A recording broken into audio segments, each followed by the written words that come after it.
ಸಡಿಲಗೊಳಿಸ್ತದೆ. ಆ ಮರಳು ಸಡಿಲ ಆದರೆ ಏನಾಗುತ್ತೆ, ಮರಳು ಸಮೇತ ಕಲ್ಲು ಸರಳ. ಬಿಜಾಪುರದವ್ರು ಹೇಳ್ಬೇಕು ಮಂಗಳೂರಿನವ್ರಿಗೆ.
ಫ್ಯಾಕ್ಟ್ರಿ ಬೆಳೆಸ್ತಾ ಇದ್ದೀರಾ, ಮ್ಯಾಂಗ್ರೋನ ತಗೊಂಬಂದು ಕೋಲಾರದಲ್ಲಿ ಬೆಳೆಸ್ರಿ ಅಂತ.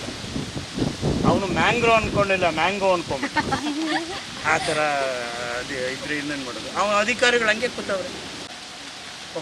MOGROBE ಓಹೋ ಮ್ಯಾಂಗ್ರೋ ಅಂದ್ರೆ ಏನು? ಕಾಂಡ್ಲ. ಕಾಂಡ್ಲನ ಇವು ಎಲ್ಲ ಕೂತಿದ್ದಾರಲ್ಲ, ಇವರು ಏನು ಮಾತಾಡದೆ ಇವನೊಬ್ಬ ಮಾತಾಡ್ತಾರೆ. ಒಂದು ಸ್ವಲ್ಪ ಆಗ ಇವನು ಹೆಂಗ್ ನಿಮ್ಮ ಥರ ಗದರಿದ್ರೇ ಜನ ಕೇಳೋದು. ನೀವು ಪತ್ರಕರ್ತರಾಗಿದ್ರೆ ಸ್ವಲ್ಪ ಶಕ್ತಿಶಾಲಿಗಳಾಗಬೇಕು, ಸ್ವಲ್ಪ ತಿಂದು ಗಟ್ಟಿ ಮುಚ್ಚಿತಾಗೂ ಇರಬೇಕು, ಜೋರಾಗೂ ಮಾತಾಡಬೇಕು, ಆಗಲೇ ಜನ ಹೆದರ್ಕೊಳ್ಳೋದು ಅಲ್ವಾ. ಈ ನಾಯಿಗಳು ನೋಡಿ ನಮ್ಮ ಬೀದಿಗೆ ಬರಕ್ಕೆ ಬಿಡೋದೇ ಇಲ್ಲ. ಅವು ಸಣ್ಣದಾಗಿರಲಿ, ಅವು ನರಪೇತಲಾಗಿರಲಿ, ಅವನು ಬೀದಿಗೆ ಬರಕ್ಕೆ ಬಿಡೋಲ್ಲ ಅವು ಅಲ್ವಾ. ಹಾಗೆ ಆ ಶಕ್ತಿ ಇರ್ತದೆ. ಆ ಬೀದಿಯಲ್ಲಿ ನಾನೇ ಒಡೆಯ ಅಂತ ಶಕ್ತಿ ಮಾಡಬೇಕಾದ್ರೆ ಈ ಪತ್ರಕರ್ತರು ಶಕ್ತಿಯಾಗಿ ನಿಂತ್ಕೋಬೇಕು. ಯಾವುದೇ ಆಮಿಷಗಳಿಗೆ ಒಳಗಾಗಬಾರ್ದು. ಈಗ ನಮ್ಮೊಬ್ಬರು ಮಂಗಳೂರಿನವರು ಪತ್ರಕರ್ತ ಇದ್ದಾರಲ್ಲ, ಯಾರವರು, ಶೆಟ್ಟರು ವಿಜಯಲಕ್ಷ್ಮಿ ಶಿಬರೂರಲ್ಲ, ಅವರು ಎಂಥ ವ್ಯಕ್ತಿ ಇರ್ತಲ್ಲ, ಎಷ್ಟು ಹೆಸರು ಮಾಡಿದ್ದಾರೆ. ಆ ಥರ ಪತ್ರಕರ್ತರಾಗಿಯೂ ಹೆಸರು ಮಾಡ್ಬೋದು. ಈ ರೀತಿಯಾಗಿ ಧೈರ್ಯದಿಂದ ಒಬ್ಬ ವಕೀಲರು ಪತ್ರಕರ್ತರಿಗೆ ಸಮಾನವಾಗಿ, ಪತ್ರಕರ್ತರು ವಕೀಲರಿಗೆ ಸಮಾನವಾಗಿರ್ತಕ್ಕಂಥ ನಿರ್ಭೀತಿಯಿಂದ ಬರೀಬೇಕು. ಅದು ನಿಮ್ಮ ನಿರ್ಭೀತಿ ಅಂತಕ್ಕಂಥದ್ದು ನಿಮಗೆ ಅಳವಡಿಸ್ಕೊಳ್ತಕ್ಕಂಥ ನೀತಿ. ನಿರ್ಭೀತಿಯಾಗಿ ನಾನು ನನ್ನ ವೃತ್ತಿ ಧರ್ಮವನ್ನು ಪಾಲಿಸ್ತೇನೆ ಅಲ್ವೇನ್ರಪ್ಪ. ಮಂಗಳೂರಿನವ್ರು ಯಾವ್ರು ನಿಮ್ಮದು? ಕಾಸರಗೋಡಿನವರು. ನಮ್ಮ ಮಂಗಳೂರು ಪಕ್ಕದ ವಿಜಯಲಕ್ಷ್ಮಿಯವ್ರು ಗೊತ್ತಿಲ್ಲ, ಶಿಬರೂರವರು. ಆ ಬೇರುಗಳು ಏನಿದ್ದಾವೆ, ಆ ಬೇರುಗಳು ಯಾವ ರೀತಿಯ ಇದಾವೆ ಅಂದರೆ, ಯಾವುದೇ ಅದರ ವಿರೋಧಿ ಪ್ರಾಣಿಗಳು ಒಳಗೆ ಹೋಗ್ಬಿಟ್ಟು ಆ ಮೊಟ್ಟೆಯನ್ನು ತಿನ್ನೋಕ್ಕಾಗೋದಿಲ್ಲ, ಸಿಗಾಕೊಂಡ್ಬಿಡ್ತವೆ. ಈ ಥರ ಬಲೆ ರೀತಿಯಲ್ಲಿರ್ತವೆ. ಅದು ನೋಡಿ ಎಷ್ಟು ಬುದ್ಧಿವಂತಿಕೆ ಇದೆ. ಆ ಮೀನುಗಳು ಹೋಗಿ ಆ ಬೇರುಗಳ ಅಡಿಯಲ್ಲಿ ಮೊಟ್ಟೆಯನ್ನಿಟ್ಟು ಆ ಮರಿಗಳನ್ನು ಮಾಡಿಸಿಕೊಂಡು ಮರಿ ಸಮೇತ ಅವು ಸಮುದ್ರಕ್ಕೆ ಹೋಗ್ತವೆ. ಸಮುದ್ರದಲ್ಲೇ ಕಡಿಮೆ ಪ್ರಮಾಣದಲ್ಲಿ ಮೊಟ್ಟೆ ಇಡ್ತಕ್ಕಂಥದ್ದು ಮೀನಿಗೆ ಎಲ್ಲಿ ಇರ್ತದೆ ಅಲ್ವಾ. ನೀರಿನ ಮೇಲೆ ಇಟ್ಟರೆ ಎಲ್ಲಿ ತಿನ್ನಕ್ಕೆ ಏನು ಮಾಡ್ತೇವೆ ಸರ್? ಅಂದರೆ ಆ ಮರಿ ಇರುವ ಅದೇ ನಮ್ಮ ಕಾಂಡ್ಲದ ಎಲೆಗಳು ಬೀಳ್ತಾವಲ್ಲ, ಅವಕ್ಕೆ ಅದೇ ಆಹಾರ. ಅದನ್ನು ತುಂಬ ಒಳ್ಳೆ ಕ್ಯಾಮ್ರಾ ಇದ್ದರೆ ಅದನ್ನು ತೆಗಿಬೋದು. ನಾವು ಅವಾಗ ಕಡಲು ಒಡಲು ಅಂತೇಳಿ ಸಾಕ್ಷ್ಯಚಿತ್ರ ಮಾಡಿದಾಗ ಅದನ್ನೆಲ್ಲ ತೆಗಿತೀವಿ. ನಮಗೆ ಈ ರೀತಿಯ ಸಫಿಸ್ಟಿಕೇಟೆಡ್ ಕ್ಯಾಮ್ರಾ ನಮಗೆ ಇರಲಿಲ್ಲ. ಇದ್ದಿದ್ದರೆ ನೀರಿನಲ್ಲೇ ಇಟ್ಟು ತೆಗಿಬೋದು. ಆ ಜನಗಳಿಗೆ ಅದು ತೋರಿಸ್ಬೇಕು. ಎಲ್ಲ ಮೀನುಗಳು ಹೌದು, ನಿರ್ದಿಷ್ಟ ಮೀನುಗಳು ಏನಿಲ್ಲ, ಎಲ್ಲ ಮೀನುಗಳಲ್ಲಿ ಹೋಗ್ತವೆ. ಅಳುವೆಗಳು ಒಂದು ರೀತಿಯ ನರ್ಸಿಂಗ್ ಹೋಮ್ ಇದ್ದಾಗೆ. ನರ್ಸಿಂಗ್ ಹೋಮ್ ನೇಚರ್ ಅದು ಮಾಡಿಕೊಟ್ಟಿದೆ. ಅದು ಅಡುಗೆಗೆ ಬಾ, ನಾನು ನಿನ್ನ ಸಾಕ್ತೀನಿ ಅಂತ ಹೇಳ್ತದೆ. ನನ್ನ ಮರಗಳಿದ್ದಾವೆ, ಕಾಂಡ್ಲ ಮರಗಳನ್ನು ಬೆಳೆಸಿದ್ದೇನೆ, ಬಾ ಮೀನುಗಳೇ ನನ್ನ ಹತ್ರ ಆಶ್ರಯ ಪಡ್ಕೊಳ್ಳಿ ಅಂತ ಕರೀತದೆ. ಅಲ್ಲ ಸರ್, ಈಗ ಫಿಶಿಂಗ್ ಹೋಗುವವರೆಲ್ಲ ಡೀಪ್ ಸಿ ಫಿಶಿಂಗು ಮತ್ತೆ ಹೋಗ್ಬಿಡ್ತದೆ ಮರಿಗಳ ಸಮೇತ ಮತ್ತೆ ಸಮುದ್ರಕ್ಕೆ ಇದು ಒಂದು ಅದೇ ನರ್ಸಿಂಗ್ ಹೋಮ್ ನರ್ಸಿಂಗ್ ಹೋಮ್ ಅಲ್ಲಿ ಹೋಗುತ್ತೆ, ಕರ್ಕೊಂಡು ಹೋಗ್ಬಿಡ್ತದೆ. ಅದಕ್ಕೋಸ್ಕರ ಜೂನಿಂದ ಸೆಪ್ಟೆಂಬರ್ ಸಣ್ಣ ಮರಿಗಳು ಹಾವುಗಳು ಇರ್ತಾವಲ್ಲ, ಹಾವುಗಳು ಹೋಗಿ ತಿನ್ಬಿಡ್ತವೆ ಅಂತೇಳಿ ಆ ಒಂದು ಬಲೆ ಥರ ಇರ್ತದೆ ಅವು ಅವರ ಬೇರುಗಳು. ಯಾವ ಹಾವು ಅದ್ರೊಳಗೆ ಹೋಗೋಕ್ಕಾಗಲ್ಲ. ಯಾವುದೋ ಒಂದು ಪಕ್ಷಿ ಇದೆ ನೀವು ನೋಡಿದ್ದೀರಾ, 2 ಬಿಲಗಳನ್ನು ಮಾಡ್ತದೆ, 2 ಬಿಲನ, ಇನ್ನೊಂದು ಬಿಲನ ಅದು ಮುಚ್ಚಿಬಿಡ್ತದೆ ಮರಿಗಳಿಗೆ ಇರೋದೊಂದು ಬಿಲನ, ಇನ್ನೊಂದು ಗುಪ್ತದ್ವಾರ, ಇದು ಕಳ್ಳ ದ್ವಾರ ಮಾಡಿರ್ತದೆ. ಅದು ಹಾವು ಆ ಬಿಲದಲ್ಲಿ ಹೋಗ್ತದೆ, ಏನಿಲ್ಲ ವಾಪಸ್ ಹೋಗ್ತದೆ. ನೋಡಿ ಆ ಒಂದು ಪಕ್ಷಿಗೂ ಆ ರೀತಿಯ ರಕ್ಷಣೆ ಸ್ವಭಾವ ಇದೆ ಅಂದರೆ ನಾವು ಯಾಕೆ ನಮ್ಮನ್ನು ಮುಂದೆ ಇದೆ. ಕಡಲು ಬಂದಾಗ ಮ್ಯಾಂಗ್ರೋವ್ಗಳು ಬಂದವು. ಮ್ಯಾಂಗ್ರೋವ್ ಯಾಕೆ ಬಂತು, ಕಾಂಡ್ಲವನ ಯಾಕೆ ಬಂತು ಅಂದರೆ ಈ ದೃಷ್ಟಿ. ಅದನ್ನು ನಾವು ಕಾಪಾಡೋದಿಲ್ಲ. ಅದನ್ನು ಕಡಿತೀವಿ, ಗದ್ದೆ ಮಾಡ್ತೇವೆ, ಅದನ್ನು ಕಡಿತೀವಿ, ಉರುವಲು ಮಾಡ್ಕೋತೀವಿ, ಅದನ್ನು ಕಡಿತೀವಿ, ಮನೆಗೆ ಸಾಮಾನು ಮಾಡ್ಕೊಳ್ತೀವಿ ಅಲ್ವಾ. ಅದಕ್ಕೋಸ್ಕರ ಇಕೋ ಸೆನ್ಸಿಟಿವ್ ಅಂತ. ಹೌದು, ಕಾಂಡ್ಲವನ ಇರೋದೆಲ್ಲ ಇದನ್ನು ಎಕೋ ಸೆನ್ಸಿಟಿವ್ ಅಂತ CRZ1 ಮಾಡಿದ್ದೇವೆ ನಾವು. ಇದು ಮ್ಯಾಂಗ್ರೋವ್ ಅಂತ ನಮ್ಮ ಇದರಲ್ಲಿ ಟೋಪೋಶೀಟ್ 28 ಅವೆಲ್ಲ ಬಂದು ಎಚ್ಚರಿಗೆ ಬರ್ತವೆ ಮೀನುಗಳು. ಅದೇ ತಿಂಗಳಿಂದ ಆ ತಿಂಗಳಿನಲ್ಲಿ ಮೀನುಗಾರಿಕೆ ನಡೆಸಬಾರ್ದು ಅಂತ ಮೊಟ್ಟೆ ಇಡುವ ಸಮಯ. ಇದು ಮೀನುಗಳು ಮೊಟ್ಟೆ ಇಡು ಮರಿಗಳ ಅಲ್ಲಿ ಮೊಟ್ಟೆ ಇಟ್ಟು ಮರಿಗಳನ್ನ ಮಾಡ್ಕೊಂಡು ಹೋಗೋದು. ಮೊಟ್ಟೆ ಇಡುವ ಸಮಯ ಎಷ್ಟು ಸಮಯ ಇಲ್ಲಿ ಇರ್ತವೆ ಸರ್? ಹೆಚ್ಚು ಕಮ್ಮಿ ಅದು ಒಂದು 20 ದಿವಸ ಏನೋ ಬೇಕಾಗ್ತದೆ. ಓಕೆ, ಅದಕ್ಕೊಂದು ಅಷ್ಟು ಲೈಫ್ ಸೈಕಲ್ ಅಷ್ಟು ಇದು ಮಾಡ್ಕೊಳ್ಳೋದು. ಅದು ಪೂರ್ಣವಾಗಿ ನಾವು ಜಿಯಾಲಜಿಸ್ಟ್ ಅಲ್ಲ ನಾವೊಂಥರ ಇಂಜಿನಿಯರಿಂಗ್. ಇಲ್ಲಿ ಬಂದು ಮರಿ ಇಟ್ಟು ಮೊಟ್ಟೆ ಇಟ್ಟು ಮರಿಗಳ ಸಮೇತ ಎಲ್ಲ ಕಡೆ ರೆಕಾರ್ಡೆಡ್ ಆಗಿದೆ. ನಾನು ಆ ಮಟ್ಟದಲ್ಲಿ ಕೆಲಸ ಮಾಡ್ತಾ ಇಲ್ಲ, ಸಂಶೋಧನೆ ಬೇಕಾಗಿಲ್ಲ.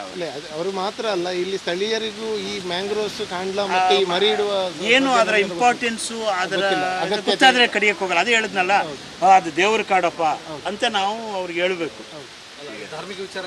ಧಾರ್ಮಿಕ ವಿಚಾರಗಳಿಗೆ ಅಂಟಾಕ್ಬಿಡ್ಬೇಕು. ಈಗ ದೇವರ ಕಾಲದ ದೇವತೆಗಳಿಗೂ ಕೇಳ್ಕೊಳ್ಬೇಕು. ಬೆಳೆಸ್ತೀವಿ, ಕಾಂಡ್ಲವನ ಬೆಳೆಸ್ತೀವಿ. ಸ್ವಲ್ಪ ಕಾಲ ನಮಗೆ ಇದು ಬೇಕು, ಗಾಡಿ ಮರಗಳನ್ನು ನೆಟ್ಟು ಅದ್ರ ಹಿಂದೆ ಕಾಂಡ್ಲವನ ನೆಡಬೇಕು. ಕಾಂಡ್ಲವನ ಸ್ವಲ್ಪ ಒಂದು 2 ವರ್ಷ ತಗೊಳ್ತದೆ. 2 ವರ್ಷದ ನಂತರ ನಿಮ್ಮ ಅವಶ್ಯಕತೆ ಇಲ್ಲ. ಜನಗಳು ಹೋಗಿ ಅದನ್ನು ಕಿತ್ತಾಕದೇ ಇದ್ದರೆ ಅದಕ್ಕೆ ಮೊದಲು ಸ್ವಲ್ಪ ಗಾಡಿ ಮರ ನೆಟ್ಕೊಂಡು ಕಾಂಡ್ಲವನ ಬೆಳೆಸಬೇಕು. ಕಾಂಡ್ಲವನದ ಉಪಯೋಗ ಅವ್ರಿಗೆ ಗೊತ್ತಾಗ್ಬಿಟ್ರೆ ಅವರೇ ಬೆಳೆಸ್ಕೊಂಡ್ಬಿಡ್ತಾರೆ. ನೀವು ಅಲ್ಲಿ ನೋಡಿದ್ರಲ್ಲ, ಗಾಳಿ ಮರ ಅವ್ರ ಮನೆ ಮುಂದೆ ಬೆಳೆಸಿದ್ದಾನೆ, ಯಾಕಂದರೆ ಕಡಲ್ ಕೊರತೆ ಆಗಲ್ಲ ಅಂತ. ಅವ್ರ ಮನೆಗೆ ಗಾಳಿ ಬರಲ್ಲ ಅಂತ ಒಂದು ಕಲ್ಪನೆ ಇದೆ. ಆ ಕಲ್ಪನೆ ಇದರಲ್ಲೂ ಮೂಡಿಸ್ಬೇಕು. ಅವ್ರ ಮನೆ ಮುಂದೆ ಗಾಳಿ ಮರ ನೆಡ್ತಾರೆ. ಎಲ್ಲ ಪ್ರದೇಶದಲ್ಲಿ ಕಡಲು ಕೊರತ ಎಲ್ಲ ಕರ್ನಾಟಕದಾದ್ಯಂತ ನಮ್ಮ ಕಡಲ ತೀರದಲ್ಲಿ ಮ್ಯಾಂಗ್ರೋವ್ಗಳನ್ನು ಕಾಂಡ್ಲವನಗಳನ್ನು ಬೆಳೆಸಬೇಕು. ಅದು ಉಪ್ಪಿನ ನೀರಿನಲ್ಲಿ ಬೆಳೀತದೆ ಅಂತ ಹೇಳಿದ್ರೆ ಕುತ್ತಿಗೆ ಪಟ್ಟಿ ಇಟ್ಕೊಂಡು ಕರ್ಕೊಂಬನ್ನಿ ತೋರಿಸಿ. ಇದು ಉಪ್ಪಿ ನೀರಲ್ವಾ? ಹಾಂ, ಹೌದು. ಬಾರಯ್ಯ ನೋಡಯ್ಯ, ಇಲ್ಲಿ ಮೊದಲು ಹೇಳ್ಬೇಕು, ಬನ್ನಿ ಸರ್ ನೋಡಿ ಅಂತ. ಅದೇ ಉಪ್ಪು ನೀರಲ್ಲಿ ಬರ್ತೀಯಾ ಇಲ್ಲ ನಿಮ್ಗೆ ಗೊತ್ತಾಗಲ್ವ ನನಗೆ ಅಂತ ಹೇಳ್ಬೇಕು. ಆಗ ಬಗ್ತಾರೋ. ನಾವು ಮೇನಾಗಿ ಇವತ್ತು ಕಡಲ್ ಕೊರೆತ ಅನ್ನೋದ್ರ ಬಗ್ಗೆ ನೋಡ್ಕೊಂಬಂದ್ವಿ. ಏನಂತ ಫಸ್ಟಿಂದ ಅಲ್ಲಿಂದ ಕಡಲ್ ಕೊರೆತ ಅಂತ ಅಂದರೆ ಸಮುದ್ರದಿಂದ ಫಸ್ಟಿಗೆ ನೋಡ್ಕೊಂಬಂದ್ವಿ, ಏನು ಕಡಲ್ ಕೊರೆತ ಹೇಗಾಗುತ್ತಂತ. ಅಲ್ಲಿ ನಾವು ಕಡಲ್ ಕೊರೆತ ನೋಡಬೇಕಾದ್ರೆ ಏನು ತುಂಬ ಮನೆಗಳೆಲ್ಲ ಇತ್ತು. ಅಲ್ಲಿ ಏನಂದರೆ ಸಮುದ್ರ ನೀರು ಬರ್ತಾ ಏನಾಯ್ತಂದರೆ ಅಲ್ಲಿ ಇರುವ ಮಣ್ಣುಗಳೆಲ್ಲ ಕೊಚ್ಚಿಕೊಂಡು ಹೋಯಿತು. ಆ ಮಣ್ಣುಗಳ ಮೇಲಿರೋ ಕಲ್ಲುಗಳು ಕೂಡ ಎಲ್ಲ ಕೊಚ್ಚಿಕೊಂಡು ಹೋಯಿತು ನೀರಿಗೆ. ಈ ರೀತಿ ಅಲ್ಲಿ ಯಾಕೆ ಆ ಕಲ್ಲುಗಳು ಕೊಚ್ಕೊಂಡು ಹೋದ್ವು ಅಂತ, ಅಲ್ಲಿ ಯಾವುದೇ ಒಂದು ಮರಗಳಿಲ್ಲ. ಈ ಮರಗಳು ನೆಡದೇ ಇರುವುದರಿಂದ ಒಂದು ಕಾರಣ. ಅದು ಯಾಕೆ ಅಂದರೆ ಎಲ್ಲ ಮರಗಳಿತ್ತು, ತೆಂಗಿನಕಾಯಿ ಮರ ಆಗಲಿ ಎಲ್ಲ ಮರಗಳಿತ್ತು. ಆದರೂ ಮೇನಾಗಿ ನಮಗೆ ಇಲ್ಲಿ ಏನು ಬೇಕಾಗಿರೋದಂದರೆ ಮ್ಯಾಂಗ್ರೋವ್ ಕಾಡುಗಳು, ಅಂದರೆ ಕಾಂಡ್ಲಾ ಕಾಡುಗಳು ನಮಗೂ ಬೇಕಾಗಿರೋದು. ಕಾಂಡ್ಲಾ ಕಾಡು ಎಲ್ಲಿರುತ್ತೋ ಅಲ್ಲಿ ಏನಾಗೋದಿಲ್ಲ, ಸಮುದ್ರದ ಮಣ್ಣು ಕೂಡ ಕೊಚ್ಕೊಂಡು ಹೋಗೋದಿಲ್ಲ. ಸಮುದ್ರದ ಕಾಡು ಅಂದರೆ ಕಾಂಡ್ಲದ ಕಾಡುಗಳು ಏನಿರ್ತಾವೋ ಸಮುದ್ರದ ಒಂದು ಮಣ್ಣನ್ನು ಹಿಡಿದಿಟ್ಕೊಳ್ತದೆ. ಅದು ನೀರನ್ನು ಹಿಂದಕ್ಕೆ ತಳ್ಳದೆ, ನೀರನ್ನು ಮನೆಗಳಿರುವ ಕಡೆ ನೀರನ್ನು ಹಿಂದಕ್ಕೆ ತಳ್ಳದೆ ನೀರು ಏನಾಗುತ್ತೆ ಆಚೆ ಸರ್ಕೊಂಡು ಹೋಗುತ್ತೆ ಅಂತ. ಆ ಕಾರಣದಿಂದಾಗಿ ಇವತ್ತೇನು ಮೇನಾಗಿ ಅಂದರೆ ಕಾಂಡ್ಲದ ಕಾಡುಗಳ ಬೆಳೆಸಬೇಕು, ಕಾಂಡದ ಕಾಡುಗಳು ಉಳಿಸಬೇಕು.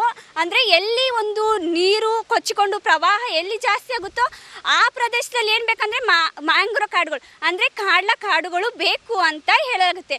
ಫಸ್ಟ್ಗೆ ಅಲ್ಲಿ ನೋಡ್ಕೊಂಬರೋಕ್ಕೆ ಯಾವುದೇ ಮ್ಯಾಂಗ್ರೋವ್ ಕಾಡುಗಳಿಲ್ಲ. ಇಲ್ಲಿ ನಾವು ನೋಡ್ಕೊಂಡು ಬರೋದಾದರೆ ಇಲ್ಲಿ ಮ್ಯಾಂಗ್ರೋವ್ ಕಾಡುಗಳು ಇದ್ದಾವೆ.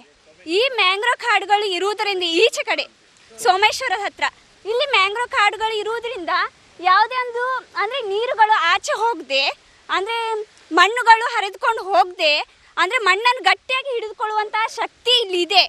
ಆ ಕಾರಣದಿಂದ ಮ್ಯಾಂಗ್ರೋವ್ ಕಾಡುಗಳನ್ನು ಬೆಳೆಸಬೇಕು, ಮ್ಯಾಂಗ್ರೋವ್ ಕಾಡುಗಳನ್ನು ಉಳಿಸಬೇಕೆಂಬುದು ಈ ಒಂದು ಕಡಲ್ ಕೊರೆತದ ಒಂದು ವಿಷಯವಾಗಿದೆ.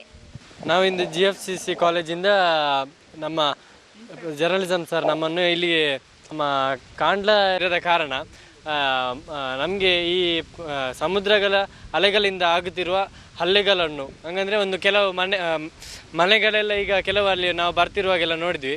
ಅದು ಹೇಗೆ ಆಗಿದೆ, ಅದು ಒಂದು ಕಾಂಡ್ಲ ಮರದಿಂದ ಮುಂಚೆ ಎಲ್ಲ ಇತ್ತಂತೆ ಹಳೆಯ ಕಾಲದಲ್ಲಿ. ಈಗ ಅದು ಎಲ್ಲ ಇದಕ್ಕೆ ತೆಗೆದು ಹಾಕಿದ್ದಾರೆ, ಕಲ್ಲುಗಳನ್ನೆಲ್ಲ ಹಾಕಿ. ಮತ್ತು ಆದ್ದರಿಂದ ಕೆಲವು ನಾವು ಬರ್ತಿರುವಾಗಲೆಲ್ಲ ದೊಡ್ಡ ದೊಡ್ಡ ಮನೆಗಳು ಅರ್ಧ ಬೀರದೆಲ್ಲ ಇದಾಗಿದೆ. ಮತ್ತು ಕೊಚ್ಚಿಕೊಂಡೆ ಕೆಲವು ಹೋಗಿದೆ. ಮತ್ತು ಇಲ್ಲಿ ಸೋಮೇಶ್ವರ ಬೀಚ್ ಸ್ವಲ್ಪ ಈಚೆ ಬಂದ್ವಿ. ಇಲ್ಲಿ ನಮಗೆಲ್ಲ ಈ ಕ್ಲೀನ್ ಮರಗಳೆಲ್ಲ ಇರುವುದರಿಂದ ನಮಗೆ ಯಾವುದೇ ಬೇರುಗಳ ಬಲದಿಂದ ಈ ಪ್ರದೇಶಕ್ಕೆ ಸ್ವಲ್ಪ ಉಳಿದಿದೆ. ಆ ಸೈಡೆಲ್ಲ ರೋಡ್ಗಳೆಲ್ಲ ಕೊಚ್ಚಿ ಹೋಗಿದೆ. ಹಾಗಾಗಿ ನಾವು ಕಾಂಡ್ಲ ಮರಗಳನ್ನು ಬೆಳೆಸುವಂಥ ಇಡೀ ಕರಾವಳಿ ಸೈಡ್ ಯಾವುದೆಲ್ಲ ಕರಾವಳಿಯ ಇದಕ್ಕೆ ಬದಿಯಲ್ಲಿ ಮುಂಚಿತವಾಗಿದೆ ಪ್ರದೇಶಗಳನ್ನೆಲ್ಲ ನಾವು ಕಾಂಡ್ಲ ಮರಗಳಿಂದ ಬೆಳೆಸುತ್ತಾ ಮನೆಗಳನ್ನೆಲ್ಲ ಉಳಿಸುವ ಅಂತ ಕೇಳ್ಕೊಳ್ಳುತ್ತೇನೆ. ನಾವು ಕಾಂಡ್ಲ ಮರ ಅಂದರೆ ನಮಗೆ ಗೊತ್ತಿರಲಿಲ್ಲ, ಯಾಕಂದರೆ ನಾವು ಸಬ್ಜೆಕ್ಟ್ ತೊಗೊಂಡಾದ್ಮೇಲೆ ನಮಗೆ ಕಾಂಡ್ಲ ಮರ ಏನು ಅಂತ ಗೊತ್ತಾಗಿದ್ದು. ಕಾಂಡ್ಲ ಮರದಿಂದ ಎಷ್ಟು ಉಪಯೋಗ ಇದೆಯಾ ಅಂತ ನಮಗೆ ಗೊತ್ತಾಗಿದೆ ಇಲ್ಲಿ ಆ ಸರ್ ಬಂದು ಎಕ್ಸ್ಪ್ಲೇನ್ ಮಾಡಿದ್ಮೇಲೆ. ಅಲ್ಲಿ ಆ ಪ್ಲೇಸಲ್ಲಿ ನೋಡಿದರೆ ಕಾಂಡ್ಲ ಮರ ಏನಂತ ಆ ಪ್ಲೇಸಲ್ಲಿ ಫುಲ್ ಎಲ್ಲ ನಾಶ ಆಗೋಗಿದೆ. ಪಾಪ ಅವ್ರು ಬದುಕಲಿಕ್ಕೆ ತುಂಬ ಕಷ್ಟಪಡ್ತಿದ್ದಾರೆ. ಈ ಸತಿ ಮಳೆ ಸ್ಟಾರ್ಟ್ ಆದರೆ ಅಂತೂ ಅವ್ರು ಹೇಗೆ ಬದುಕಬೇಕು ಅನ್ನೋದು ಅವ್ರ ಜೀವನ ಕೈಯಲ್ಲಿ ಇಟ್ಕೊಂಡು ಅವರು ಬದುಕ್ತಿದ್ದಾರೆ. ಬಟ್ ಅಲ್ಲಿಂದ ನಾವು ನೋಡ್ತಾ ಬಂದರೆ ಎಲ್ಲ ಕೊಚ್ಕೊಂಡೇ ಹೋಗಿದೆ. ಅಲ್ಲಿ ಜಸ್ಟ್ ಅವರು ಕಲ್ಲೆಲ್ಲ ಹಾಕಿದ್ದಾರೆ, ಬಟ್ ಆ ಕಲ್ಲಿಂದ ಅವ್ರಿಗೆ ಎಷ್ಟು ಸೇಫ್ಟಿ ಇದೆ ಅಂತ ಅವ್ರಿಗೆ ಗೊತ್ತಿಲ್ಲ. ಬಟ್ ಅಲ್ಲಿಂದ ನಾವು ನೋಡ್ಕೊಂಡೇ ಬಂದರೆ ನಮಗೆ ಬೀಚ್ ಅಂದರೆ ಒಂದು ಖುಷಿ, ಬಟ್ ಆ ಬೀಚ್ ಪಕ್ಕ ಇರೋರ್ಗೆ ಅದೆಷ್ಟು ಭಯ ಇರುತ್ತೆ ಅನ್ನೋದು ಗೊತ್ತಿರೋದಿಲ್ಲ. ಬಟ್ ಆ ಬೀಚ್ನ ನೋಡ್ತಾ ಬಂದ ಹಾಗೆ ಅದು ತುಂಬ ಪೊಲ್ಯೂಟ್ ಆಗಿದೆ. ಈಗ ತುಂಬ ಅದರಲ್ಲಿ ಚಪ್ಪಲಿ ಇರ್ಬೋದು, ಅದನ್ನ ಬೇಡದಷ್ಟೆಲ್ಲ ಹಾಕಿಟ್ಟಿದ್ದಾರೆ. ಬಟ್ ಅದರಿಂದ ಏನು ಯೂಸ್ ಇಲ್ಲ. ಅದೇನಾಗುತ್ತೆ, ನಮ್ಮದು ಕಡಲ್ ಕೊರೆತ ಅನ್ನೋ ಒಂದು ಟಾಪಿಕ್ ಗೊತ್ತಿರಲಿಲ್ಲ. ಬಟ್ ಕಡಲ್ ಕೊರೆತದಿಂದ ಏನಾಗುತ್ತೆ ಅಂದರೆ, ಕಡಲ್ ಕೊರೆತದಿಂದ ಮಣ್ಣೆಲ್ಲ ಕೊಚ್ಕೊಂಡು ಹೋದರೆ ನಮಗೆ ಇಡೀ ಭೂಮಿನೇ ಸಮುದ್ರ ಮಾಡಿಬಿಟ್ರೆ ನಾವು ಎಲ್ಲಿ ಬದುಕೋದು ಅನ್ನೋದು ಗೊತ್ತಾಗೋದಿಲ್ಲ. ಫುಲ್ ನಾವೀಗ ಅಲ್ಲಿಂದ ಬಂದಾದ್ಮೇಲೆ ನಾವು ಅಲ್ಲಿ ನೋಡಿದ್ವಿ ಕಡಲ್ ಕೊರೆತ ಹೇಗಾಗುತ್ತೆ ಅಂತ ಸರ್ ನಮಗೆ ಎಕ್ಸ್ಪ್ಲೇನ್ ಮಾಡಿದ್ರು. ಬಟ್ ಅದರಿಂದ ಅದನ್ನು ಹೇಗೆ ತಡೆಗಟ್ಬೋದು, ಅಲ್ಲಿ ಕಡಲ್ ಕೊರೆತ ಆಗಿದೆ. ಬಟ್ ಇನ್ನೊಂದು ಪ್ಲೇಸಲ್ಲಿ ಬಂದು ನೋಡಿದಾಗ ಅಲ್ಲಿ ಕಡಲ್ ಕೊರೆತ ಆಗಿಲ್ಲ. ಯಾಕಂದರೆ ಅಲ್ಲಿ ಮ್ಯಾಂಗ್ರೋವ್ ಕಾಡುಗಳಿವೆ, ಅಂದರೆ ಕಾಂಡ್ಲ ವನಗಳಿವೆ. ಕಾಂಡ್ಲ ವನ ಏನು ಮಾಡುತ್ತೆ ಅಂದರೆ ನೀರಿಂದ ಬರೋ ಗಾಳಿನೆಲ್ಲ ಅದು ಹಿಡಿದಿಟ್ಕೊಳ್ಳೋದ್ರಿಂದ ಏನಾಗುತ್ತೆ, ನೀರು ಭೂಮಿನ ತುಂಬ ಆವರಿಸ್ಕೊಳ್ಳೋದಿಲ್ಲ. ಅದು ತನ್ನ ಪ್ಲೇಸಲ್ಲಿ ಎಷ್ಟಿರುತ್ತೆ ಅಷ್ಟೇ ಇರುತ್ತೆ. ಅದರಿಂದ ಕಾಂಡ್ಲ ಮರನ ತುಂಬ ಹೆಚ್ಚಾಗಿ ಬೆಳೆಸಂತೆ ನಾನು ಸಮಾಜಕ್ಕೊಂದು ಸಂದೇಶ ಕೊಡ್ತೀನಿ. Thank you. ನನ್ನ ಹೆಸರು ಸವಿತಾ, GFCC ಕಾಲೇಜ್ ಕಾರ್ಶಿಟ್.